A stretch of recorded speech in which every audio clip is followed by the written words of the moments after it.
ಮುಗಳಖೋಡ ಪುರಸಭೆಯ ಸದಸ್ಯರಾದ ಚೇತನ್ ಯಡವಣ್ಣವರ್ ಅವರು ಭಾರತ ಸರ್ಕಾರದ ರಾಷ್ಟ್ರೀಯ ಅರಿಶಿನ ಮಂಡಳಿಗೆ ನಾಮನಿರ್ದೇಶಕ ಸದಸ್ಯರಾಗಿ ಆಯ್ಕೆಯಾಗಿದ್ದಾರೆ. ಭಾರತ ದೇಶದ ವಿವಿಧ ರಾಜ್ಯಗಳಿಂದ 5 ಜನ ನಾಮನಿರ್ದೇಶಕ ಸದಸ್ಯರನ್ನು ಆಯ್ಕೆ ಮಾಡಿದ್ದಾರೆ.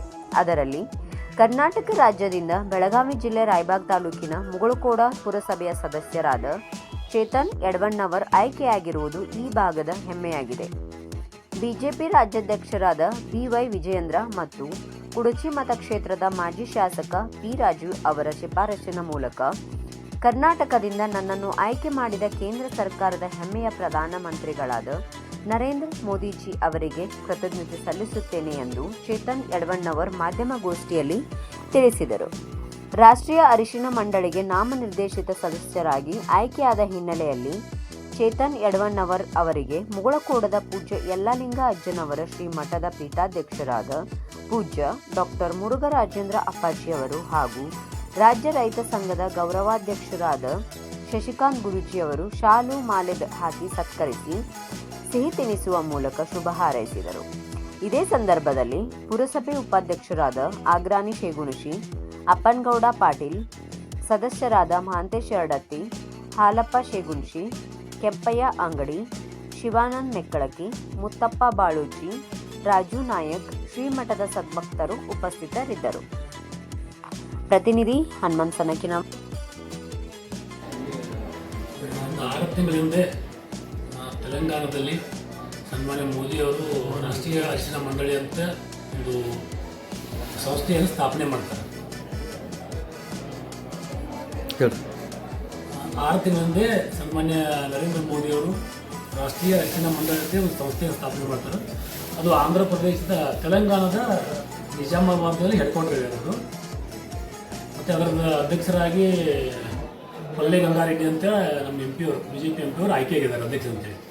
ಅದಕ್ಕೆ ಈಗ ಒಂದು 5 ಜನರನ್ನು ನಮ್ಮ ವಿವಿಧ ರಾಜ್ಯಗಳಿಂದ ನಾಮನಿರ್ದೇಶಿತ ಸದಸ್ಯರು ಅಂತೇಳಿ ಆಯ್ಕೆ ಮಾಡ್ಕೊಂಡಿದ್ದಾರೆ. ಅದರಲ್ಲಿ ಕರ್ನಾಟಕದಲ್ಲಿ ನನ್ನನ್ನು ಆಯ್ಕೆ ಮಾಡ್ಕೊಂಡಿದ್ದಾರೆ. ಅದಕ್ಕೆ ಕಾರಣ ಏನಪ್ಪ ಅಂದರೆ ನಮ್ಮ P ರಾಜು ಸಾಹೇಬರು, ವಿಜಯೇಂದ್ರ ಸಾಹೇಬರು ನಮ್ಮ ಹೆಸರನ್ನು ರೆಕಮೆಂಡ್ ಮಾಡಿರ್ತಾರೆ. ಅದರ ಆಧಾರದ ಮೇಲೆ ಈ ಕರ್ನಾಟಕದಿಂದ ನಾನು ಸದಸ್ಯನಾಗಿ ಆಯ್ಕೆಯಾಗಿದೆ. ಅಲ್ಲ, ಕರ್ನಾಟಕ ರಾಜ್ಯಕ್ಕೆ ಒಬ್ಬರು ಇಲ್ಲ ಪೂರ್ತಿ ದೇಶಕ್ಕೆ ಪೂರ್ತಿ ದೇಶಕ್ಕೆ 5 ಜನ, ಅಲ್ಲಿ ಕರ್ನಾಟಕದಿಂದ ನಾನು ಆಯ್ಕೆ ಮಾಡಿದ್ರು. ಅಂದರೆ ಒಟ್ಟು ನಮ್ಮ ಭಾರತ ದೇಶದಾಗ ಒಟ್ಟು 5 ಜನ ಆಯ್ಕೆ ಮಾಡಿ ಅಧ್ಯಕ್ಷರು.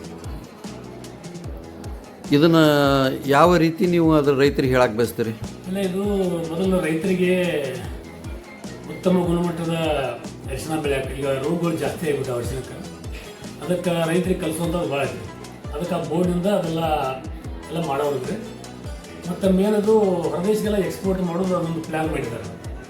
ಅದರ ಕಡೆಯಿಂದ ಇದು ಮೇನ್ ಬೋರ್ಡ್ ಸ್ಥಾಪನೆ ಮಾಡಿ ಒಂದು ಒಳ್ಳೆಯ ರೇಟ್ ರೈತರಿಗೆ ಸಿಗಲಿ, ಉತ್ತಮ ಗುಣಮಟ್ಟದ ಅರಿಶಿನ ಬೆಳೀಲಿ, ರೈತರು ಭಾಳ ಸ್ವಲ್ಪ ಚೆನ್ನಾಗಿ ಆಗಲಿ ಅಂತೇಳಿ ಸ್ಥಾಪನೆ ಆಗಿದೆ.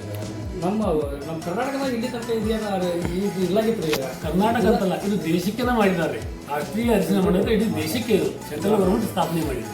ಫಸ್ಟ್ ಸರಿ ಅಲ್ಲ, ಒಂದು 6 ತಿಂಗಳಿಂದ ಸ್ಥಾಪನೆ ಆಗಿದೆ. ಅದಕ್ಕೆ ಅಧ್ಯಕ್ಷರ ಆಯ್ಕೆನೂ ಆಗಿದೆ. ಇವಾಗ ಒಂದು 5 ಜನ ಮೆಂಬರ್ಸ್ನ ಆಯ್ಕೆ ಮಾಡಿದ್ದಾರೆ. ಈಗ ನಾವು ಕರ್ನಾಟಕದಿಂದ ನೀವು ಆಯ್ಕೆಗಿರಿ, ಕರ್ನಾಟಕ ಜನತೆಗೆ ಏನು ಹೇಳ್ತೀರಿ ಅರಿಶಿನ ಬೆಳೆಗಾರರಿಗೆ? ಕರ್ನಾಟಕ ಅಂತ ಇಲ್ಲ, ಎಲ್ಲ ದೇಶಕ್ಕೇ ಸಂಬಂಧಪಡ್ತಿರೋದು. ಅಲ್ಲ, ಸಂಬಂಧ ದೇಶಕ್ಕೆ ಪಟ್ಟತ್ರಿ ಕರೆಕ್ಟ್. ವಿಶೇಷವಾಗಿ ದೇಶದಾಗ ನೀವು ಕರ್ನಾಟಕದವ್ರಲ್ಲ. ನಮ್ಮಲ್ಲಿ ಏನಾಗಿದೆ, ಕರ್ನಾಟಕದಲ್ಲಿ ಬೆಳೆದ ಅರಿಶಿನಕ್ಕೆ ಉತ್ತಮ ಬೆಲೆ ಸಿಗ್ತಾ ಇಲ್ಲ. ತಮಿಳುನಾಡು ಮಾರ್ಕೆಟ್ ಹೋಗ್ತಾ ಇದ್ದಾರೆ, ಬೇರೆ ಮಹಾರಾಷ್ಟ್ರ ಮಾರ್ಕೆಟ್ ಹೋಗ್ತಾ ಇದೆ. ಅದಕ್ಕೆ ನಮ್ಮಲ್ಲೇ ಒಂದು ಮಾರ್ಕೆಟ್ ಸ್ಥಾಪನೆ ಮಾಡ್ಬೇಕಂತ ಒಂದು ಆಸೆ ಐತ್ರಿ. APMC ಆಯಿತು, APMC ಅದಕ್ಕೆ ನಾವು ಅದಕ್ಕೆ ಸಂಬಂಧಪಟ್ಟಂಗೆ ನಾವು ಏನು ಮಾಡ್ಬೇಕು ಅದಕ್ಕೆ ಪ್ರಯತ್ನ ಮಾಡ್ತೀವಿ. ಅರಿಶಿನ ಬೆಳೆಗಾರರಿಗೆ ಸಂಬಂಧಪಟ್ಟಾಗ ಅಷ್ಟೇ ಅಲ್ಲ ಇದು. ಅರಿಶಿನ ಬೆಳೆಗಾರ ಈಗ ನಿಮ್ಮನ್ನು ಆಯ್ಕೆ ಮಾಡಾಕಿದ್ರೆ ಶಿಫಾರಸು ಮಾಡಿರ್ತಕ್ಕಂಥ ರಾಜು ಸಾಹೇಬ್ರಿಗೆ, ವಿಜಯೇಂದ್ರ ಅವ್ರಿಗೆ ಏನು ಹೇಳಕ್ಕೆ ಇಷ್ಟಪಡ್ತೀರಿ?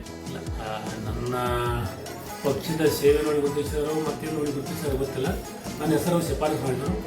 ಅವರಿಗೆ ನನ್ನ ವತಿಯಿಂದ, ನಮ್ಮ ಕೃಷಿ ಕ್ಷೇತ್ರದ ಪ್ರತಿಯೊಬ್ಬರ ಜನರ ವತಿಯಿಂದ ಅವರಿಗೆ ತುಂಬ ಧನ್ಯವಾದ ಹೇಳಕ್ಕೆ ಬಯಸ್ತೇನೆ. ಓಕೆ, ತಮ್ಮ ಹೆಸರು? ಚೇತನ್ ಕುಮಾರ್ ಯರಪ್ಪ ಯಡವಣ್ಣವರು.